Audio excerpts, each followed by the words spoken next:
తర్వాత ముఖ్యమంత్రి అయ్యారు జగన్మోహన్ రెడ్డి గారు. ప్రతి బిడ్డకు 15,000 ఇవ్వలేదు, ఒక్క బిడ్డకు మాత్రమే. అంటే ప్రతి తల్లికి 15,000 అన్నట్టుగానే జగన్మోహన్ రెడ్డి గారు కూడా వ్యవహరించారు. మరి జగన్మోహన్ రెడ్డి గారికి ఆ వాగ్దానం గుర్తులేదేమో ఈరోజు చంద్రబాబు గారు గురించి రాస్తున్నారు. జగన్మోహన్ రెడ్డి గారు కూడా ఇదే వాగ్దానాన్ని ఇచ్చి మాట తప్పడం జరిగింది. తల్లికి 15,000 అని అనకుండా ఆ రోజు బిడ్డకు ఎంతమంది బిడ్డలుంటే అంతమంది బిడ్డలకు 15,000 ఇస్తాము అని తాను చెప్పడమే కాదు, జగన్మోహన్ రెడ్డి గారి తరఫున క్యాంపెయిన్ చేసిన నేను కూడా, నాతో కూడా అదే వాగ్దానమే చెప్పించారు. ఆ రోజుల్లో నేను కూడా జగన్మోహన్ రెడ్డి గారు ఈ పథకాన్ని అమలు చేస్తారు అని నమ్మి బాయ్ బాయ్ బాబు క్యాంపెయిన్లో నేను కూడా ప్రచారం చేయడం జరిగింది. కానీ జగన్మోహన్ రెడ్డి గారు ముఖ్యమంత్రి అయిన తర్వాత అమ్మఒడి పథకం కింద కేవలం ఒక బిడ్డకు మాత్రమే ఇవ్వడం జరిగింది.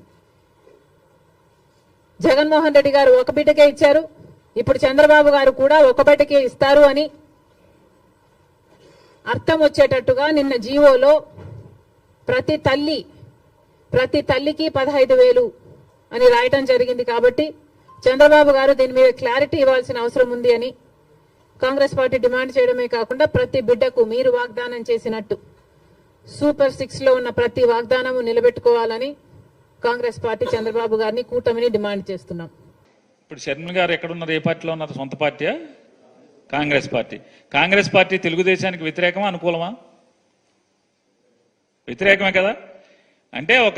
అంటే కాంగ్రెస్ పార్టీ అనే పార్టీ వైఎస్ఆర్ కాంగ్రెస్ పార్టీకి, తెలుగుదేశం పార్టీకి, జనసేన పార్టీకి, భారతీయ జనతా పార్టీకి నలుగురికి వ్యతిరేకంగా రాజకీయాలు చేసేటువంటి పార్టీలో ఉన్నటువంటి షర్మిల గారు అనే ఆవిడ భారతీయ జనతా పార్టీ కలిసున్న ప్రభుత్వాన్ని వెనకేసుకొస్తూ ఒక ప్రతిపక్షంలో ఉన్నటువంటి పార్టీని గురించి డిఫెండ్ చేస్తూ, భారతీయ జనతా పార్టీ ప్రభుత్వాన్ని డిఫెండ్ చేస్తూ, వెనకేసుకొస్తూ, సమర్థిస్తూ, అధికారంలో లేనటువంటి ప్రతిపక్షంలో ఉన్నటువంటి ఒక రాజకీయ పార్టీని విమర్శించే స్థితిలో ఉందంటే ఆవిడ ఎవరి కోసం, ఎందుకోసం రాజకీయాలు చేస్తుంది?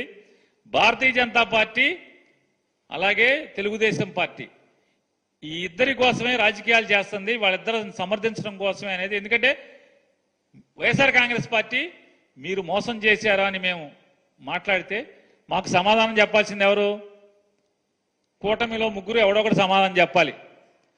వాళ్ళ కూటమి ఎవరు సమాధానం చెప్పకుండా కాంగ్రెస్ పార్టీ మాకు సమాధానం చెప్తుందంటే, కాంగ్రెస్ పార్టీ మమ్మల్ని విమర్శిస్తూ భారతీయ జనతా పార్టీ, తెలుగుదేశం పార్టీ ప్రభుత్వాన్ని సమర్థిస్తుందంటే ఇక మీరు ఆ రాజకీయాలు ఏ స్థాయికి దిగజారి ఉన్నాయో, ఆ పార్టీ ఏ స్థాయికి దిగజారిందో దిగజారి రాజకీయాలు చేస్తుందో ఇంకా నేనేం సమాధానం చెప్పాల్సిన పని లేదు.